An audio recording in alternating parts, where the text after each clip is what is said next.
السلام علیکم۔ اکتوبر 2011 دنیا بھر کے نیوز چینل پر ایک ایسی ویڈیو چلتی ہے جس نے پوری دنیا کو ہلا کر رکھ دیا ہے۔ ایک ہی شخص جس نے پورے 42 سال ایک ہی ملک پر حکومت کی، 1969 سے لے کر 2011 تک ایک ملک پر ایسی حکومت کی کہ امریکہ اور یورپ بھی اس سے کانپتے تھے۔ وہ ایک گندے نالی کے پائپ سے زخمی حالت میں نکالا جاتا ہے، اس کے اپنے ہی لوگ اس پر ٹوٹ پڑتے ہیں اور اس کا انجام بے حد خوفناک ہوتا ہے۔ یہ داستان ہے معمر قذافی کی، وہ ایک ڈکٹیٹر جو خود کو کنگ آف افریقہ کہتا تھا، ایک ایسا انسان جو اپنے ملک کے لوگوں کے لیے ایک مسیحا بھی تھا اور دنیا کے لیے ایک بڑا دہشت گرد۔ آج کے اس ویڈیو میں ہم آپ کو قذافی کے مکمل زندگی کے ریئلٹی بتائیں گے، اس کا پاور میں آنا، ملک کو جنت بنانے کے دعوے، اس کی خطرناک فارن پالیسی اور آخر میں اس کے دردناک انجام۔ چلو شروع کرتے ہیں۔ قذافی کی داستان شروع ہوتی ہے 1942 میں۔ سیرت کے قریب ایک بدودوش خانہ پریوار سے اس کا تعلق ہے۔ وہ ایک عام بچہ تھا جو ریگستان کی مٹی میں پیدا ہوا تھا۔ اس دور پر لیبیا پر اٹلی کا قبضہ رہا تھا اور بعد میں وہاں کنگ ادریس کی حکومت آئی۔ کنگ ادریس ایک پرو ویسٹرن تھا جو امریکہ اور برطانیہ کے ساتھ دینے والا تھا۔ ملک میں تیل آئل نکل چکا تھا لیکن عام عوام غریب تھی اور سارا پیسہ بادشاہ کے خاندان اور فارن کمپنیز کو جاتا تھا۔ جوان ہوتے ہی معمر قذافی مصر کے انقلاب لیڈر گمال عبد الناصر سے بہت متاثر ہوا۔ قذافی نے آرمی جوائن کی اور آہستہ آہستہ اپنے کچھ جوان آفیسر کے ایک گروپ بنوایا جسے فری یونینسٹ آفیسر کہا جاتا ہے۔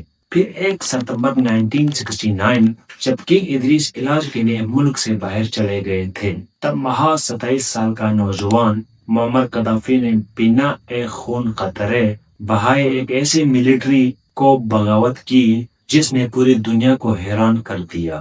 کنگ ادریس کی بادشاہت ختم کر دی گئی۔ قذافی لیبیا کا نئے ڈیفیکٹو لیڈر بن گیا۔ حکومت میں آتے ہوئے قذافی نے سب سے پہلے فارن آئل کمپنیز کو نیشنلائز کیا، یعنی ملک سے نکال دیا گیا، یعنی تیل کا پیسہ ابھی سیدھا لیبیا کے عوام کے اوپر خرچہ ہوگا۔ اس نے جو بدلے کیے تھے وہ واقعی مثال تھے اور پورے ملک میں ایجوکیشن اور ہیلتھ مفت کر دیا گیا۔ اگر کوئی ایسی بیماری ہوتی جس کا علاج لیبیا میں نہ ہو تو حکومت اس کے علاج کے لیے پورے خرچے کے ساتھ ملک سے باہر بھیجتی تھی۔ اس کا ماننا تھا کہ گھر ہر انسان کا بنیادی حق ہے، اس لیے اس نے ہزاروں عالیشان فلیٹس بنوائے اور لوگوں کے لیے مفت یعنی نہایت سستا ریٹ پر بیچ دیا۔ پھر قذافی نے صحرا کے نیچے سے پانی نکلنے کا دنیا کا سب سے بڑا آئیگریشن پروجیکٹ شروع کیا جس نے ریگستان کو ہریالی میں بدل دیا۔ اس پروجیکٹ کو دنیا eight wonder of the world کہتی ہے۔ پھر لیبیا میں پانی اور بجلی کا بل بالکل زیرو تھا، کسانوں کو زمینیں اور ٹریکٹر مفت دیا جاتا تھا۔ لیکن جہاں ایک طرف ترقی ہو رہی تھی وہاں قذافی کے عجیب و غریب رویے بھی سامنے آ رہے تھے۔ 1975 میں انہوں نے اپنی ایک بک پبلش کی جس بک کا نام تھا دی گرین بک۔ اس کتاب میں انہوں نے کیپٹلزم اور ڈیموکریسی دونوں کو رد کر دیا تھا اور اپنا ایک نیا نظام پیش کیا جیسے جمہوریہ کہا گیا۔ وہ دنیا کے بڑے بڑے ملکوں میں جاتے تھے تو عالیشان ہوٹلوں کے بجائے اپنے ساتھ لیے ہوئے ریگستانی ٹین خیمے میں رکتا تھا۔ اس کی حفاظت کے لیے ہمیشہ ہتھیار بند خواتین گارڈز کا ایک دستہ رہتا تھا۔ لیکن یاد رہے جو بھی اس گرین آئیڈیالوجی بک کے خلاف بولتا تھا اسے ہمیشہ کے لیے غائب کیا جاتا تھا۔ قذافی صرف لیبیا تک محدود نہیں رہنا چاہتا تھا، وہ امریکہ اور مغربی طاقتوں ویسٹرن پاور کا سخت خلاف تھا۔ اس نے امریکہ اور برٹش کے ملٹری بیسز کو بند کروا دیے تھے۔ جلد ہی امریکہ نے اسے mad dog of the Middle East کا نام دیا تھا۔ پھر 1986 میں امریکہ نے اسے غصے میں آ کر قذافی کے ٹھکانوں پر بم گرائے جس میں ان کی بیٹی ماری گئی، مگر قذافی پیچھے نہیں ہٹے۔ پھر 1988 لاکر بوائے بمبنگ، ایک امریکی طیارہ کو اسکاٹ لینڈ کے اوپر ہوا میں اڑا دیا گیا اس کا الزام لگا لیبیا کے ایجنٹس پر۔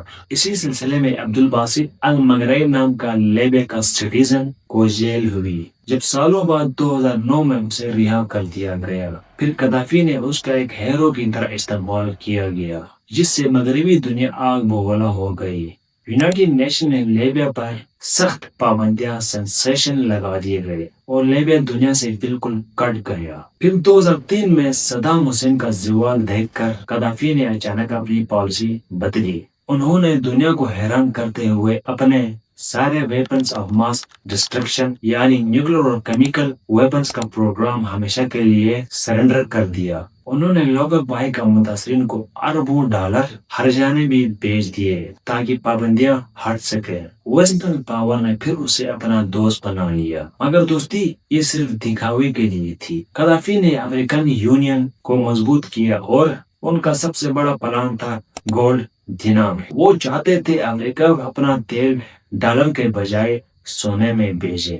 یہ جو ایک ایسا فیصلہ تھا جو امریکی ڈالرز کی بادشاہت ہمیشہ کے لیے ختم کر سکتا تھا۔ بس یہیں سے ان کی زوال الٹی گنتی دوبارہ شروع ہو گئی۔ پھر آتے ہیں سال 2011۔ دنیا کے نقشے پر ایک ایسا بڑا سال تھا۔ تونسیا اور عجب سے شروع ہونے والی عرب سپرنگ انقلاب عرب کی لہر لیبیا تک پہنچ گئی۔ 42 سال سے ایک ہی شخص کی حکومت دے کر عوام کا ایک حصہ آزادی، جابس اور اصلی جمہوریت چاہتے تھے۔ پھر بنغازی میں پروٹیسٹ شروع ہوئی۔ قذافی نے ان پروٹیسٹ کو عام شیری نہیں بلکہ چوہے، بلیاں اور ریٹس کہا۔ اس نے اپنی ملٹری کو حکم دیا تھا ان پروٹیسٹ کو سخت سے سخت کچل دیں۔ ہزاروں پروٹیسٹر مارے گئے۔ جب بات حد سے بڑھ گئی تو نیٹو، یو ایس، فرانس اور یو کے نے اس جنگ میں قدم رکھا۔ اگر قذافی نے 2003 میں اپنا نیوکلیر پروگرام ختم نہ کیا ہوتا تو شاید نیٹو کبھی ان پر حملہ نہ کرتا، مگر وہ ابھی نہتے تھے۔ نیٹو نے قذافی کی آرمی پر آسمان سے بم گرائے گئے اور ریبلز کو ویپنز بھی سپلائی کیا۔ کچھ ہی مہینوں میں قذافی کے ہاتھ سے کیپٹل ٹروپلی نکل گیا۔ وہ بھاگ کر اپنے آخری گڑھ سیرت شہر میں چھپ گئے۔ پھر 20 اکتوبر 2011 کو قذافی کا قافلہ سیرت سے نکلنے کی کوشش کر رہا تھا کہ نیٹو کے جیٹس نے ان پر حملہ کر دیا۔ قذافی زخمی حالت میں ایک سیوریج کے نالے کے پائپ میں چھپ گئے، لیکن ریبلز نے انہیں ڈھونڈ لیا۔ دنیا پر 42 سال حکومت کرنے والا شخص زخمی کے حالت میں ان کے سامنے تھا۔ قذافی نے ان سے بھیک مانگی کہ مجھ پر رحم کر دو، میں تمہارا باپ جیسا ہوں، لیکن غصے میں پاگل ہجوم نے ان کی ایک نہ سنی۔ انہیں بدترین تشدد کا نشانہ بنایا گیا اور آخر میں انہیں گولی مار کر قتل کر دیا گیا۔ ان کی لاش کو کئی دنوں تک ایک کمرشل میٹ فریزر میں عام لوگوں کو دکھانے کے لیے رکھ دیا۔ قذافی کے جانے کے بعد لوگوں نے سوچا تھا کہ لیبیا جنت بن جائے گا، کہ ریئلٹی یہ ہے کہ آج بھی لیبیا کئی حصوں میں تقسیم ہے، ان کا تیل چوری ہو رہا ہے، کوئی امن نہیں ہے۔ قذافی ایک ایسا ڈکٹیٹر تھا جس نے ملک کو ترقی دی لیکن اس نے بولنے کی آزادی چھین لی تھی۔ آپ کو اس پوری ریئلٹی کے بارے میں کیا خیال ہے؟ کیا قذافی ایک مسیحا تھا یا ایک ظالم ڈکٹیٹر؟ کمنٹ سیکشن میں اپنی رائے ضرور بتا دیجیے گا اور چینل کو لائک کیجیے گا، سبسکرائب کیجیے گا۔ ملتے ہیں نیکسٹ ویڈیو میں، تب تک کے لیے اللہ حافظ۔